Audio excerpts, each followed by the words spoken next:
da alegría saber que hay una porción importante de nuestros niños que están predicando. Esta es una experiencia que a ellos no se les va a olvidar nunca más. Y también estamos creando con esto, forjando en ellos la cultura de lo que significa no avergonzarse del Señor y más allá de eso valorar el tremendo aporte que significa que Jesús sea una realidad en la vida de la gente. A este país le falta Cristo, a este país le falta más manifestación del amor de Dios y nosotros estamos empeñados en llenar nuestra nación de la palabra y de los ejemplos del reino de Dios, porque nos sacamos mucho con solo hablar textos bíblicos, hay que demostrar que son reales, hay que demostrar que nuestro Dios está vivo y eso es motivo de muchísima alegría. Bienvenidos cada uno de ustedes una vez más. Hoy tengo la misión de predicar un mensaje que tiene como hartos acercamientos que hay que ir cambiando. ¿Cuántos reconocen la palabra techuvá? ¿Techuvá? O arrepentimiento. ¿Arrepentimiento? ¿Conocen todos la palabra? ¿Metanoia?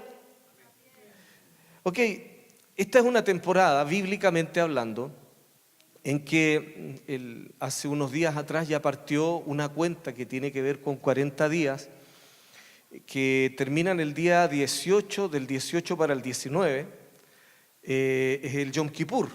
El Yom Kippur es conocido como el día de la expiación o el día del perdón, pero nuestro Dios ha creado un diseño tan misericordioso que nos dice que Él levantó una manera de hacernos entender cómo quería perdonarnos, pero nos dijo de qué tendríamos que hacernos cargo nosotros. Es decir, nos enseñó muy paternalmente cuáles son las faltas con las cuales nosotros podríamos estar con nuestra relación rota con Él. Y una vez que nos enseñó de esa manera, nos dijo, ahora les voy a regalar una apertura para que sepan que mi perdón para aquellos que son sinceros está garantizado. Entonces, es como cuando el padre está formando a sus hijos.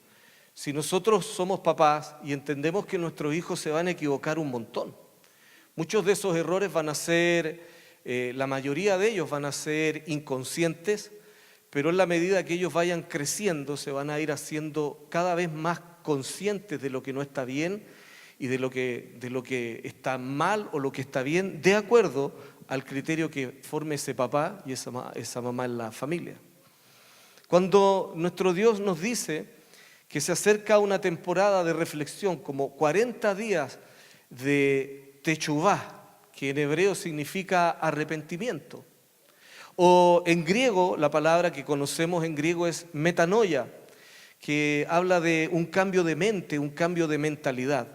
Es decir, el Señor dice que hay muchas formas de vivir que no están de acuerdo con Él, pero Él nos regala temporadas en las cuales su Espíritu en el día de hoy, de la manera como Él nos está enseñando ahora, es a través del Espíritu de Dios, Él nos va a dirigir a identificar aquellas faltas con las cuales podríamos estar teniendo algún tipo de desencuentro con Dios. Y la verdad es que Él no nos quiere ni un porcentaje lejos de su vida, ni un porcentaje, aunque sea mínimo, lejos de su paternidad, de su amor, de su compañerismo. Así que en realidad quiero romper la primera impresión, es que cuando nos llaman al arrepentimiento, de alguna manera, todos tenemos una forma de acercarnos como bien religiosa, arrepentimiento, identificar el pecado. Y si bien es cierto, tiene que ver con el tema, creo que la palabra techuvá lo que te regala es la claridad de que techuvá significa de retorno al origen, de retorno al Padre. Lo verdaderamente importante cuando Dios nos quiere enseñar a arrepentirnos no es focalizar toda la mirada en el pecado o en lo que está incorrecto delante del Señor, sino más bien tener la expectativa de que una vez que yo arregle esa cuenta que tengo pendiente, podré disfrutar de la paternidad de mi Dios sin ningún tipo de tropiezo, y ese sí que es el valor en donde hay que poner y focalizar la mirada. La Escritura dice, a través del apóstol Pablo, por ejemplo, que el ministerio de la reconciliación es el ministerio con el cual Dios quiere que abordemos el pecado. Es decir, el pecado nos separa de Dios. El pecado provoca muerte, la rebeldía, la iniquidad, genera un montón de consecuencias en contra de nosotros, pero cuando nuestro Dios nos enseña acerca del arrepentimiento, creo que tenemos que focalizar la mirada en donde verdaderamente corresponde, nuestro Dios. Nuestro Dios nos está diciendo que el pecado le genera tropiezos en nuestra relación, pero Él encontró una manera de sacarlo de en medio. Sacrificó un cordero inocente, maravilloso, su propio Hijo, derramó su sangre en ese madero para que todo aquel que en Él cree no se pierda, más tenga vida eterna, reciba el perdón de esos pecados.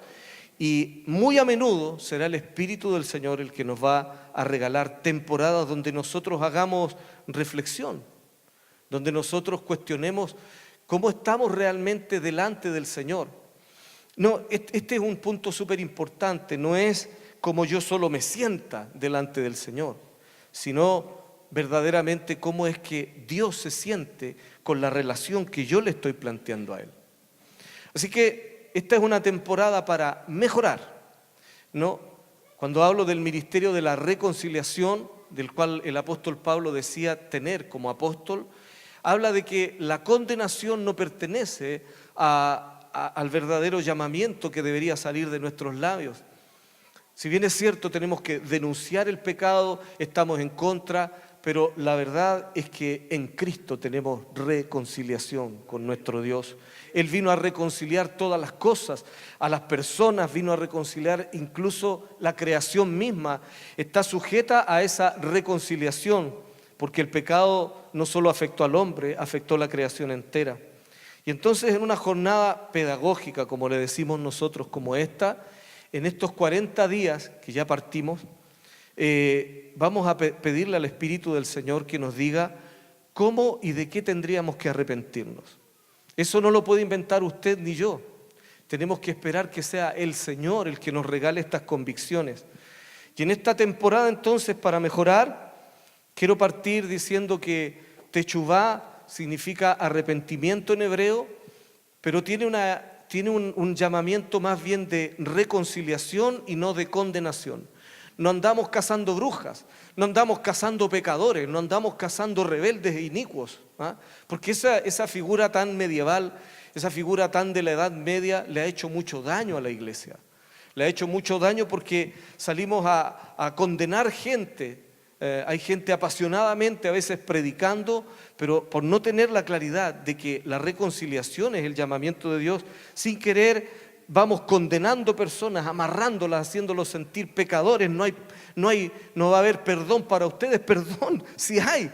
La sangre de Jesús fue derramada en la cruz para que todo aquel que se arrepienta, es decir, el que haga techuvá, el que reflexione, el que se dé cuenta que hay cosas, vivencias que ofenden a Dios, y si Él está dispuesto a volverse de ese mal camino, nuestro Padre Celestial dice que le está esperando con los brazos abiertos y que Él lo hará parte de su familia.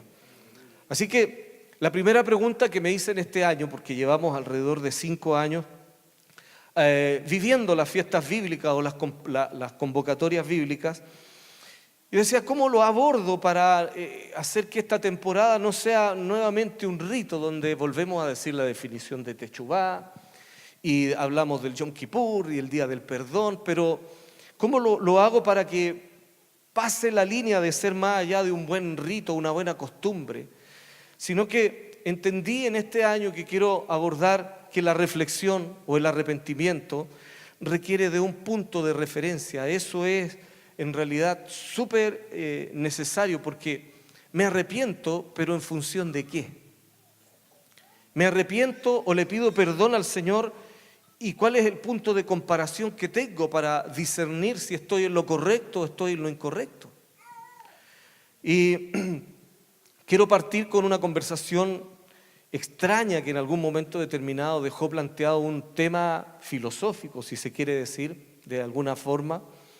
Cuando Jesús está a punto de ser llevado ya a la cruz, Pilato está tratando de no hacerse cargo del tremendo compromiso que significa. Ustedes recuerdan que él está incómodo, nadie se quiere realmente responsabilizar por lo que significa matar a un inocente, y en un momento determinado Jesús lo confronta y le dice que él está en esta condición porque el Padre lo ha concedido y que si no fuera voluntad de nuestro Padre, de mi Padre, le dice, no estarían ni siquiera en el lugar de autoridad. Y llegan a una confrontación con la terminología y la definición.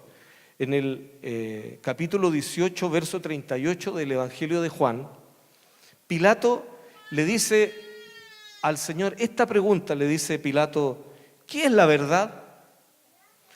Y cuando hubo dicho esto, salió otra vez a los judíos y les dijo, yo no hallo en él ningún delito. Pero la pregunta quedó planteada allí, ¿qué es la verdad? Hoy día vivimos en nuestra posmodernidad, dicen los sociólogos, que vivimos en la época posmoderna, caracterizada porque la verdad no es una sola, ¿no? Hoy día la filosofía ha implantado una forma de pensar en donde las personas dicen que cada uno tiene una verdad. Entonces la verdad se mueve. Dice, no sé, en realidad usted me podría decir que robar es pecado, pero yo robé porque tenía hambre, entonces su verdad no es la misma que yo tengo, porque el relativismo con el cual se sujeta toda esta filosofía posmoderna ha hecho que la verdad cambie de parecer de acuerdo a las circunstancias e incluso de acuerdo a cómo la gente se siente. Hoy día es muy común decir que yo me siento de determinada forma y eso es la validación suficiente para hacer saber que se da por entendido que eso está correcto. Dijo el Señor, poniendo el ejemplo del robar, no robarás. Robin Hood es como ya la tendencia a empezar a torcerle la mano, a darle una reinterpretación al robo. Si te das cuenta, detrás de aquello no hay algo tan inocente, porque de una u otra manera ha venido modelando una forma de pensar, un cambio de mentalidad, ¿cierto?, que de una u otra forma justifica el robar. Pero ¿qué dice la palabra? ¿Qué dice el Señor en su mandamiento? No robarás. ¿Amén?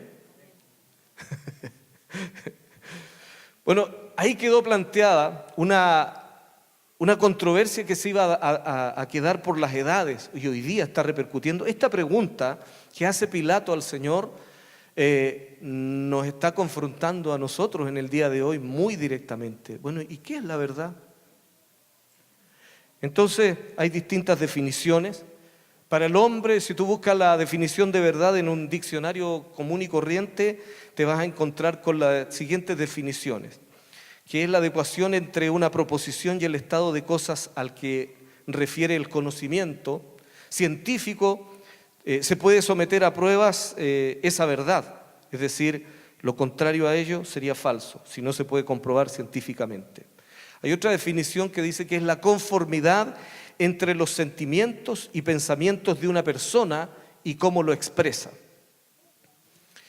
Para otra definición de verdad, dice que es un principio aceptado por un grupo de personas.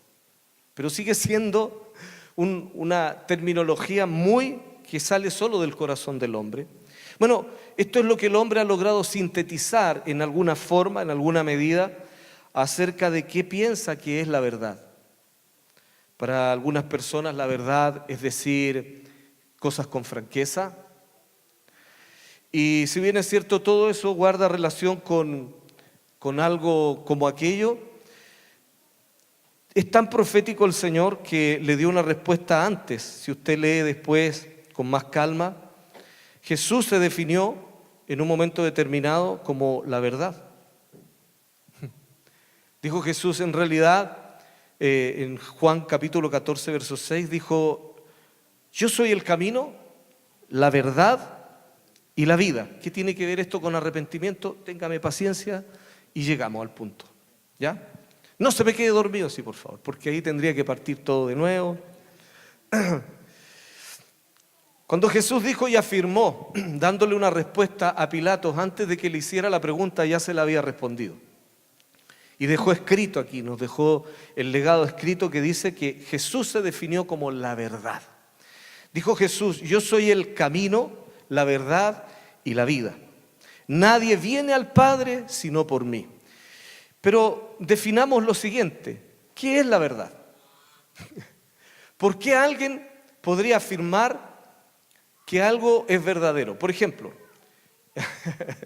si yo te regalara hoy día con todo mi corazón un fajo de billetes de 25.000 pesos, ¿cómo te sentirías?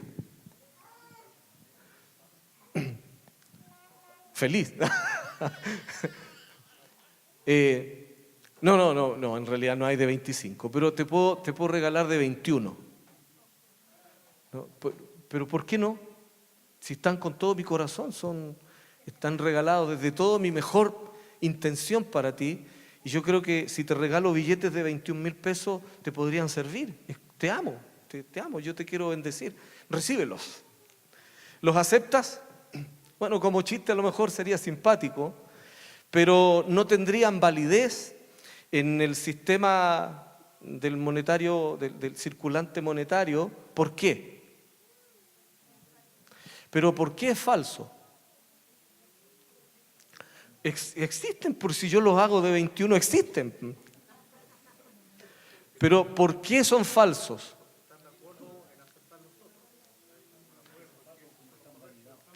¿Pero qué los valida o qué los invalida? La definición de lo correcto, que en alguna medida dijo que lo válido, lo verdadero, ¿cierto?, son hasta 20. Entonces, para poder entender y darle otro tipo de definición que nos sirva a la verdad, podríamos decir que cuando Jesús dijo que Él era la verdad, está diciendo que Él es conforme al origen. Es el original. Lo que no es, todo lo que es sucedáneo, todo lo que no tiene referencia, todo lo que no se ajusta a Él, a ese original, es falso. Cuando Jesús dijo, yo soy la verdad en realidad tiene que ver con un punto de referencia. ¿Qué lo hace verdadero? ¿Qué hace verdadero al billete de 20.000? Que es conforme al diseño del origen y se está replicando siempre tal cual como se pensó desde el origen. Entonces, cuando nosotros nos salimos de este vínculo perfecto de ser como Jesús, nos empezamos a salir del camino, ¿o no? Y necesitamos retornar al origen, retornar al original, retornar al diseño, retornar al modelo o al planteamiento de vida que Dios quiere encontrar en nosotros. Si decimos tener una real relación genuina con el Señor, entonces seremos como Él. Fíjate en Juan capítulo 14, verso 4, dice, y sabéis dónde voy. Estaba hablando el Señor, llega mi momento, ahí tenía una controversia, los discípulos todos tristes, se nos va Jesús, hemos estado con Él más de 3 años o alrededor de 3 años, ¿qué vamos a hacer? Todo lo que hemos aprendido del reino de Dios, Él ha tenido la paciencia de modelarlo, no solo lo habló, nos dijo cómo se vive, ¿cierto? Pero ahora dice que se va, que Él tiene que cumplir con el propósito. Y Él dice que va a tener que sufrir en manos de pecadores. Por ahí retó al apóstol Pedro que le dijo que no lo hiciera, etc. Pero hay un momento donde el Señor dice, y sabéis dónde yo voy, y sabéis el camino. Diga conmigo, el camino lo sabemos. Hay cosas que sabemos que no sabemos. Mire, le dijo Tomás, Señor, no sabemos a dónde vas. ¿Cómo pues podemos saber el camino? Pero la aseveración de Jesús es que Él le dice, y sabéis el camino. Queridos, hay cosas que sabemos que están por encima, hay un conocimiento que está por encima de la mente, que está por encima de lo que solo voy adquiriendo como un aprendizaje mental. El camino lo sabemos, los hijos de Dios sabemos el camino. El camino tiene que ver con el trayecto caminado por Jesús, pero no de una manera religiosa, sino como la expresión de una naturaleza viviendo en nosotros. ¿Cómo sabes qué es lo que es bueno y qué es lo que es malo? Hay una percepción, hay una manera intuitiva con la cual Dios se relaciona con nosotros. A veces estamos frustrados con Dios porque queremos limitar a Dios a que nos explique todo a nosotros mentalmente. Y les voy a dar una noticia: el Señor no le va a responder solamente de esa manera. Va a usar un vehículo primero. Va a ser su ser espiritual, su espíritu. Dice la Biblia que el Espíritu Santo toma de lo profundo del Padre. Dice, ¿y quién conoció al Padre sino el Espíritu? Entonces viene el Espíritu de Dios y toma de lo profundo de Dios y dice, y lo aloja en lo profundo del hombre, que es su espíritu. Entonces el Espíritu de Dios conversa con el espíritu de los hombres y se entienden fantástico. El tema es que cuando solo queremos entender al Señor con la mente, no entra la vida de la fe, porque la fe es validar esta intuición.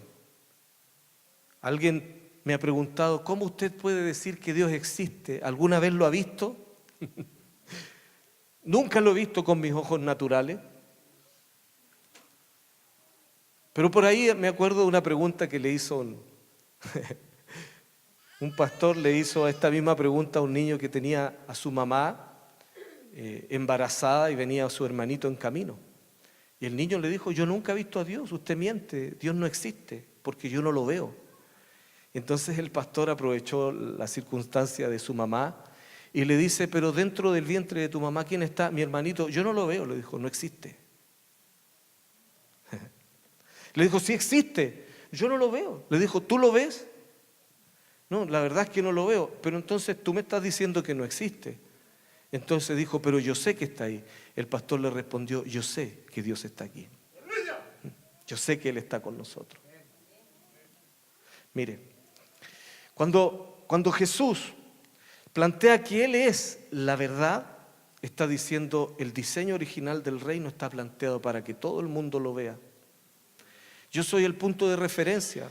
Si quieren estar a cuentas con el Padre, mírenme a mí, imítenme a mí, sean como yo y entiendan algo. Mi espíritu les va a hacer saber a lo profundo de ustedes cuál es el camino. Usted sabe el camino. Hay gente que le endosó, por ejemplo, a un líder su vida, sobre todo la vida espiritual. No, mi líder. Como si él tuviera la participación o la necesidad de hacerle partícipe de todas las decisiones trascendentales, de decir que si aprueba es porque tiene un buen líder, pero si desaprueba también tiene a quien echarle la culpa. Con el Señor no es así. Cada uno de nosotros tendrá que hacerse cargo, tendrá que hacerse cargo de vivir este camino. Tranquilo, Carlito. Somos papá de mellizo.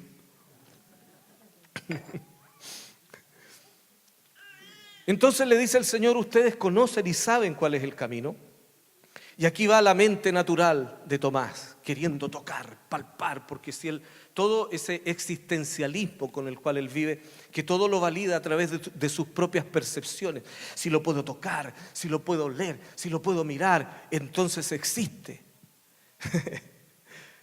Con Dios es difícil, porque en realidad, aunque no lo podemos tocar así naturalmente o de una manera tan primaria, no significa con ello que el Señor no esté. Entonces Él le dice, no sabemos ni siquiera dónde va, Señor. ¿Qué vamos a saber el camino? Jesús le dijo, yo soy el camino. Así que lo que está diciendo Jesús, el camino no está afuera. El camino no está fuera de donde están mirando, el camino está dentro de ¿quién? De una persona. La verdad finalmente se hace tan fácil para los hijos de Dios. La verdad no son conceptos, aunque los contienen. La verdad no es una manera de pensar, aunque lo contiene. La verdad es una persona. Dice Jesús, yo soy el origen. Yo soy el modelo original desde siempre. Si quieren hacer arrepentimiento y quieren contextualizar correctamente la fiesta bíblica del Yom Kippur, del día del perdón que se acerca, pongan un punto de referencia, que es mi persona. ¿Se parecen a mí? Cuando comparan los sentimientos que tienen, Cuando comparan los pensamientos que tienen, cuando comparan las decisiones que toman, ¿se parecen a mí? ¿Son como yo? Porque si no estamos en ese camino, si no estamos en esa senda, definitivamente no estamos en Jesús. La verdad no está en nosotros. ¿Cómo se arregla el desajuste que tiene el hombre respecto a este punto de referencia? Lo primero es ser honesto.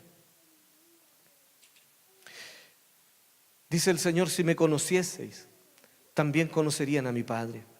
Y desde ahora le conocéis. Y le habéis visto. Ahí. Esa es una aseveración dura. Él dice que el que lo ha visto a Él, ha visto al Padre. Respondo a la pregunta anterior: ¿has visto a Dios alguna vez? Jesús dijo que el que lo había visto a Él, lo había visto. Y hoy día, ¿dónde podríamos encontrar, entre otras expresiones de Cristo, dónde está hoy día manifiesto el Señor Jesucristo? Dice que Él tiene un cuerpo. ¿Cómo se llama? Iglesia. Bueno, para no ir más allá, porque podríamos confundirnos pensando en que tiene que ver con alguna doctrina sectaria que dice que nosotros somos Dios. No, nosotros no tenemos la verdad. La verdad nos tiene a nosotros. Felipe le dijo: Señor, muéstranos al Padre y nos basta. Jesús le dijo: tanto tiempo que estoy aquí con vosotros y aún no me has conocido. El que me ha visto a mí ha visto al Padre. ¿Cómo pues dices tú, muéstranos al Padre? ¿No crees que yo soy en el Padre y el Padre en mí? Las palabras que yo os hablo, no las hablo de mí mismo, sino que el Padre que mora en mí, Él hace las obras. Creedme que yo soy en el Padre y el Padre en mí, de otra manera creedme también por las obras. De cierto os digo, el que cree en mí, las obras que yo hago, Él las hará también y aún mayores hará, porque yo voy al Padre.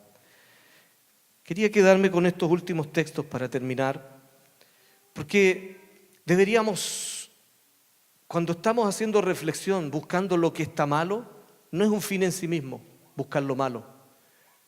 Es el estorbo que hay que sacar, pero hay que quedarse con ¿qué me espera si yo saco el estorbo?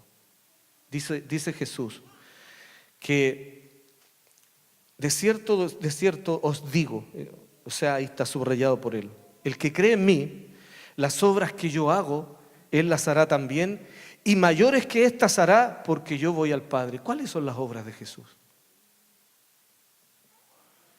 ¿Te habías puesto a pensar qué podrías hacer? Mira lo que dice el Señor. Menos mal que esto está escrito en la Biblia, usted lo puede confirmar en distintas versiones, pero es lo que dice ahí. Dice Jesús que los que creen en Él podrán hacer obras mayores que Él. Eso no es arrogancia, es cumplir con el verdadero liderazgo consiste en habilitar personas para que siempre sean mejores que uno. Para que exista este verdadero concepto de la maduración del proceso generacional. El líder más grande de todos los tiempos es Jesús. Lo estudian las empresas de marketing incluso sin ser hijos de Dios, pero se han dado cuenta que no hay un liderazgo más efectivo que este. El mejor líder es el que desapareciendo la obra continúa y con más fuerza que antes. Si eso no es liderazgo, ¿qué es? Él no está, pero está. Están todos los discípulos y estamos todos nosotros. Y esto se ha repetido durante ya 2000 años. Ese sí que es líder. Porque por ahí alguien dice que el verdadero líder trabaja para desaparecer. Lo que solo se validan por un puesto, por una función, quieren perpetuarse eternamente en un lugar, no le dan espacio a nadie, nadie crece, nadie se desarrolla. Pésimo líder. Pésimo el líder que no le abre el espacio a los demás y que no trabaja para desaparecer. Dice Jesús: y todo lo que pidiereis en mi nombre, esto haré, para que el Padre sea glorificado en el Hijo. Si algo pidiereis en mi nombre, yo lo haré. ¿Tiene la misma potestad de Dios o no? Yo lo haré. Entonces, como conclusión, quiero darle algunas recomendaciones generales para esta temporada. Estamos en tiempo de reflexión, estamos en tiempo de arrepentimiento. Pero ¿cómo voy a hacer arrepentimiento de aquí hasta el 19 de septiembre, que viene el día del gran ayuno? Ahí vamos a ver si somos quién es quién. Porque va a tener el asado ahí, diciéndole, o se come el asado el 18, por favor, pero el 19 en realidad es el día del gran ayuno. Es el único día en donde bíblicamente las Escrituras te convocan a hacer un ayuno completo. Desde las 6 de la tarde del día anterior hasta las 6 de la tarde del día siguiente. Así que ahí vamos a ver. Si somos tan bíblicos, el camino ya lo conocen. Quiero decirles, amada iglesia, el camino vosotros lo sabéis. Si lo van a andar es un tema de ustedes. Pero una vez que estemos en ese día, quiero invitarle a que usted se dé permiso a algo. Viva su propia relación con el Espíritu de Dios. Viva y valide la voz del Señor en usted. Dice el Señor, el que pide, recibe, el que busca, halla, y al que llama, se le abrirá. Si tú pides con honestidad, si tú buscas al Señor con un corazón sincero, si tú cambias, te vuelves de los malos caminos, como dice la Escritura que leía al comienzo el mismo Ananías, y te vuelves al Señor, confía en que esa dirección es la que te ha dado Dios, porque el Señor en lo individual no nos va a mandar a todos a arrepentirnos de lo mismo, pero el 19 nos vamos a juntar a arrepentirnos de nuestras faltas colectivas, porque hay faltas que son colectivas. Hay una porción de la Escritura que dice que va a haber un juicio a las naciones. Eso te demuestra que aún los países, las naciones, delante del Señor tendrán que rendir cuentas. Y este país está teniendo bastantes y serios problemas con Dios porque se está volcando en contra del Señor. Y si fuera hoy día ese juicio final, entonces Chile tendría muchas cuentas por las cuales pedir perdón al Señor. Hay que arrepentirse, hay que volverse al origen, hay que volverse al original. Así que, número 1, confíe en la dirección que el Espíritu de Dios le da. Dios te va a tratar en estos días. Si te dedicas realmente a buscar una dirección, créeme, Dios, escuchar la voz de Dios es mucho más fácil de cómo te lo ha pintado la religión. Porque el Espíritu de Dios, si mora dentro tuyo, Él te da testimonio. Aprender a hacer esa voz elocuente depende mucho del ejercicio que tú le des a tu intimidad con Dios. Si tú crees que Dios le habla más a otras personas que a ti, estás en un error. Solo le habla o se hace entender mejor en aquellos que tienen una mejor apertura. A Dios le interesa conversar contigo en lo individual. Dice el Señor, vosotros sabéis el camino. Diga conmigo, yo sé el camino. Aunque aquí en la mente tengo una guerra, un cortocircuito, no tengo idea ni para dónde va el Señor. ¿Cómo? Es lo mismo que le pasó a los discípulos, pero usted sabe el camino. El Espíritu del Señor le va a decir cuál es el camino. Y aunque usted piense lo contrario, usted sabe. Si el Espíritu del Señor mora dentro suyo, hay una sabiduría que está dentro suyo. Y esa sabiduría le va a decir, aunque su mente y tenga guerras mentales, asumiendo que se lo inventó usted, la primera tentación que va a tener a pensar cuando el Espíritu del Señor le hable, va a ser, esto lo inventé yo. Pero persevere, venza incluso sus propios pensamientos, porque el modelo de Dios es que Él trae de lo profundo del Espíritu a lo profundo del espíritu del ser humano, y ahí conversa con nosotros. Es decir, por momentos si el Señor te habla con claridad, por momentos van a haber sentimientos que va a depositar dentro tuyo que te van a embargar. Te va a regalar convicción de pecado, no para condenarte, porque en Cristo Jesús no hay condenación, pero el Espíritu no miente. Lo que está mal, va a decir que está mal. Y ahí quedará nuestra libertad de escoger. O voy por el camino, o me salgo del camino. Pero después no culpemos al Señor, porque esa elección es muy personal. Así que el arrepentimiento guarda relación con volver a un modelo original. El Padre ha mirado al Hijo como su gran modelo y diseño a seguir. Por ahí dice uno de los resúmenes que siempre repetimos porque es un gran resumen, como dice el pastor Jorge Mitián de Argentina, en uno de sus libros que se llama El Proyecto del Eterno, dice que él, el Padre, quiso crear una gran familia de hijos parecidos a su propio hijo. ¿Se entiende? Así que la verdad es una persona.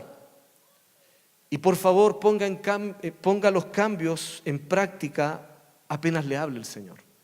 Valídese, valide lo que Dios le habla. No saca, mira, ¿por qué no nos gusta tanto la palabra metanoia? Que habla de cambio de mente, porque eso te limita a no hacer nada. Porque no es pensar bonito. Usted puede tener lindos pensamientos, el Señor te va a inspirar. Y si tú crees que el arrepentimiento es solo tener un cambio de mentalidad, es decir, voy a pensar diferente, eso es incompleto, porque para que delante del Señor tenga validez, tiene que ser como su hijo, una persona. Es decir, tu decisión se tiene que volver una persona en ti. Y esa persona se debe parecer a Jesús. Así que cuando el Señor te diga que hay que hacer cambios, ponlos en práctica de manera inmediata. Y por favor, no focalices la mirada en lo que estaba mal, porque a eso el Señor le dio solución. Ahora Él quiere que pensemos en las grandes obras. Anímate a las grandes obras. No todos sueñan igual, ¿no? Veía la otra vez en un programa que hace una periodista en el aeropuerto, donde encuentra ahí las despedidas y también llega a encontrar, filma los reencuentros de la gente. Y me sorprendía, decía, comentando con mi esposa, no todos soñamos igual, ¿eh? No todos soñamos igual, no todos aspiramos a lo mismo. Porque me acuerdo que había un joven que tenía como 19 años y, hola, ¿cómo te llamas? ¿Qué sé yo? ¿Dónde vas? Voy a Francia. ¿Y a qué vas? Voy a estudiar, voy a capacitarme. ¿Por qué? Porque yo voy a ser el próximo premio Nobel de física. ¡Wow! Ese tipo sueña en grande, dije yo. Y los que son soñadores pero consecuentes con su sueño, no solo piensan que un día van a ser el premio Nobel. Estudian, se comprometen con una meta, se apasionan con ella y se esfuerzan por lograrla. Que esa es la gran diferencia entre ese arrepentimiento griego que te hace solo pensar que un día yo seré el premio Nobel de física. Para que se apersone hay que tomar pasajes aéreos, hacer contactos, golpear puertas, pedir ayuda.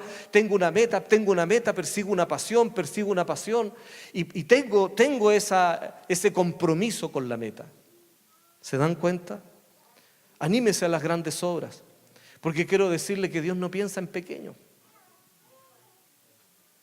Si usted está buscando al Señor para que le arregle los problemas como lo está mirando usted, ¿por qué no se da permiso para que el Señor le diga qué piensa Él de su situación? Y si el Señor te dice que te ha creado para otra cosa, que te tendrías que dedicar a otra cosa, anímate a las grandes obras, porque Dios no piensa en pequeño. ¿Por qué te minimizan todas las experiencias pasadas, los dolores, los traumas? Todo aquello ha sido usado por nuestro enemigo para que tu tarea en Dios se minimice. Pero el arrepentimiento, yo hago este llamado a nuestras vidas, que el arrepentimiento realmente nos reconecte con el Señor, que el arrepentimiento nos reconecte con Dios. El Dios que ha creado el universo entero es tu Padre.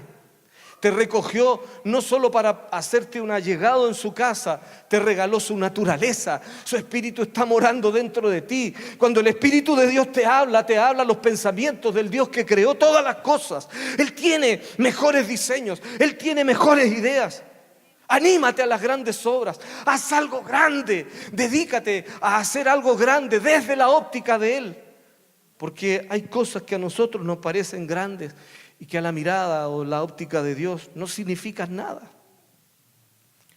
Recuerdo la ofrenda de los ricos en un momento determinado en el templo, dando grandes sumas de dinero. Eso era grande para ellos.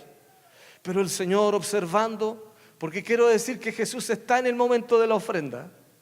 Y aunque no nos guste, sí la evalúa, sí la mira. Y Él evalúa la calidad.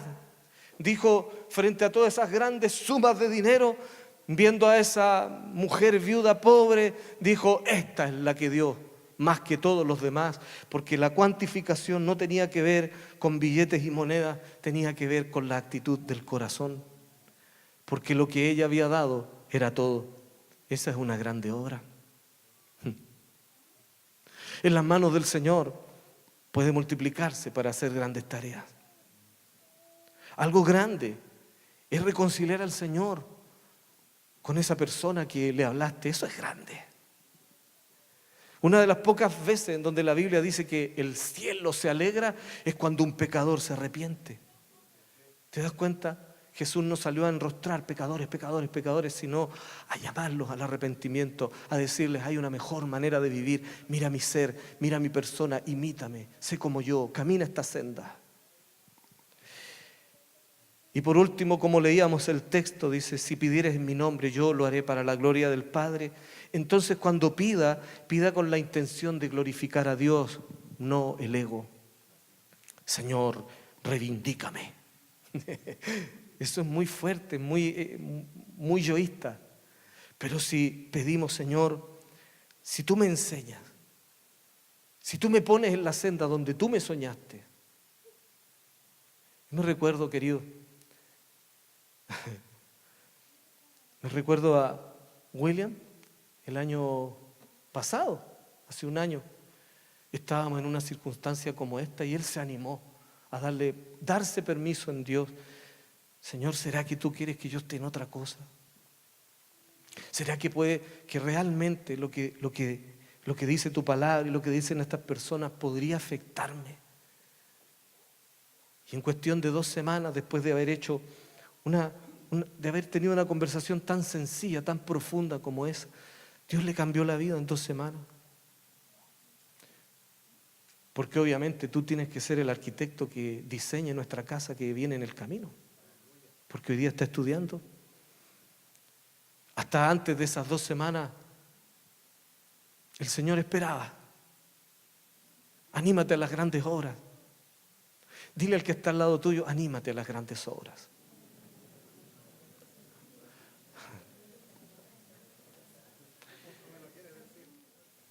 Voy a pedir con la intención de glorificar a Dios. Voy a glorificar al Señor. Es decir, no voy a pedir que me pongan un sitial por encima de otras personas. No tiene nada que ver con aquello. Dios tiene un mejor diseño. Pero pídalo para Él. Si me enseña a cómo glorificarte, Señor. Y por último, reclame su promesa, porque el Señor dijo, yo lo haré. Yo no sé por qué resulta esto, tal vez no sea la mejor manera de expresarlo, pero sí me he dado cuenta que cuando la gente se dignifica con la calidad de hijo de Dios, puede conversar con Dios como un papá.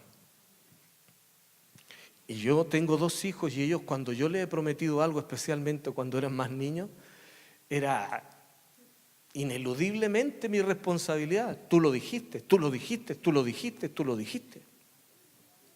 ¿Y por qué no nos podríamos comportar como hijos de nuestro Dios? Ser delante de Él y estar delante de nuestro Padre y decirle, usted lo dijo. Perdón, pero usted lo dijo. Aquí está escrito. Usted dijo, yo lo haré, yo lo haré, yo lo haré, yo lo haré. A veces nuestra vida de oración tiene que ser un poco más persistente. No porque Dios necesite convencerse de algo. Te vas a dar cuenta que después de perseverar en tu tiempo de intimidad y de oración, el que habrá cambiado no es Dios, sino tú. ¿Por qué no todas las respuestas vienen de inmediato? Porque hay algo que aún no está completamente en el camino. Pero una vez que esté alineado, créeme, te aseguro, Dios ya te respondió. Porque en el tiempo de Él todo es perfecto. No te desanimes si llevas alguna temporada y tú consideras que es muy larga de esperar. Insiste. Si esa convicción realmente Dios la puso en ti, insiste. Va a ocurrir, va a ocurrir, va a ocurrir. Aunque todo diga que no, va a ocurrir. Porque el Señor dijo, yo lo haré. Esta es la invitación entonces para el arrepentimiento de este año. Vamos a pensar en Dios. Vamos a focalizar la mirada en Él. Él es el origen, Él es la verdad, Él es el camino. Y una vez que estemos con esta conexión correcta, nos vamos a dar cuenta que no vale la pena vivir amarrado en el pecado, en la maldad, en la rebeldía, en todo lo que ofende al Señor, que termina destruyendo nuestro vínculo, nuestra relación con Él. Dan como ganas de salir a destruir el pecado, ¿no? Porque me estoy perdiendo de algo que me pertenece con la calidad de hijo, pero por alguna razón, a veces el pecado es tan pequeño e insignificante, pero es una legalidad. Me acuerdo tantas experiencias que uno va recopilando con el tiempo. En una oportunidad orábamos por una persona que tenía problemas en sus huesos y reprendíamos todos los manuales que nosotros habíamos visto de guerra espiritual, de sanidad, de liberación. Hacíamos uso del manual, ¿ves? No le preguntábamos al Espíritu, pero las técnicas que sabíamos. Y no resultaba nada, hasta que en un momento determinado el Espíritu del Señor trajo a mi mente un versículo de la Escritura que dice: mientras callé, envejecieron mis huesos. Yo le dije: ¿será que tiene cosas ocultas, sentimientos? ¿Será que está enojada con alguien que nunca ha perdonado? Sí, me dijo, pero ese es cuento aparte. Jesús no está ahí. Yo le dije: lo que pasa es que tengo la impresión del Señor, le dije yo, que una vez que usted perdone a esta persona, toda la legalidad que tenía el diablo para afectar sus huesos va a desaparecer, pero Dios no va a transar con sus principios. Perdónelo, perdone a esta persona. Es que no puedo. Empezó a confesar, fue muy largo el tiempo en donde ella se logró ir despojando del dolor, del trauma, de la rabia, de la impotencia que había sentido. Y una vez que confesó todo aquello, logró perdonar. O mejor dicho, vamos a redactarlo bien, iniciar un proceso de perdón, porque no todo ocurre tan automático. Pero en ese mismo instante comenzó su sanidad. Desaparecieron las dolencias que tenía en los huesos, porque la legalidad estaba en algo que a ella le parecía insignificante. Cuando el Espíritu de Dios te dé una instrucción, obedécela. Créeme, Dios sí que es intencional y no habla nada por si acaso. Vamos a orar.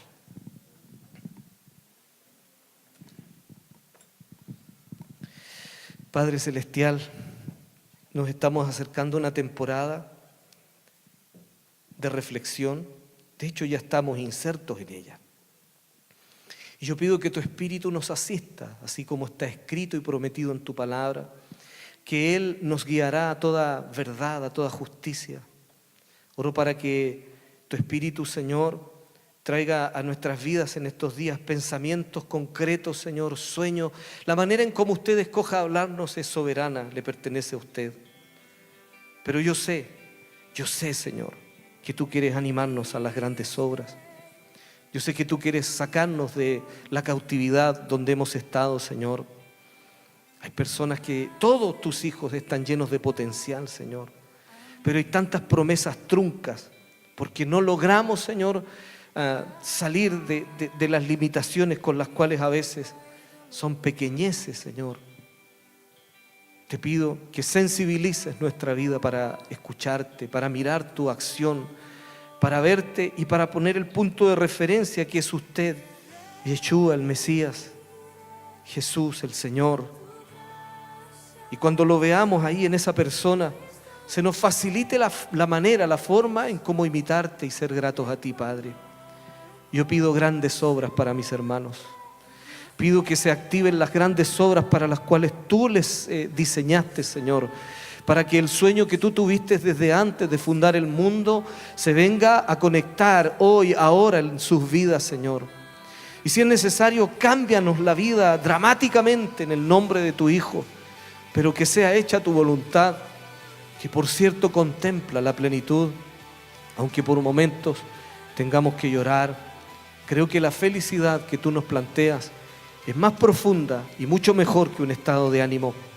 Tiene que ver con una condición, con una naturaleza. Haznos como tu Hijo. Anhelamos ser como tú, Señor.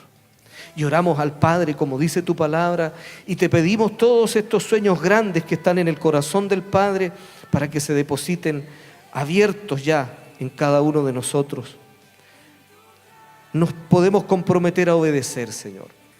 haznos valientes para que la instrucción que nos dé usted le podamos poner carne y sangre, es decir, apersonarlo, darle vida en nuestra vida. Y de esa manera glorificarte no pensando bonito, sino integralmente obedeciendo como corresponde. En el nombre de Jesús. Amén. Quiero preguntar si alguien tomó una decisión real a hacer algo grande. Levante la mano, por favor. Una persona, dos, tres. Hermano, las grandezas del Señor le pertenecen. Tome la decisión. La pequeñez no es ser humilde, ¿eh? Ser humilde es obedecer al Señor. Ser humilde es vivir como el Señor dice que hay que vivir. Pero no se prive. Nos han robado tanta autoestima. Durante tantas décadas nos han dicho que no se puede, que no se tiene, que no corresponde. Pero usted, Dios focalizó la mirada en usted. Pida algo grande. Dios no ha menguado en su fuerza, en su poder. Es el mismo de ayer, hoy y por los siglos. Y vive dentro tuyo. Amén. Vamos a darle un aplauso de gratitud al Señor.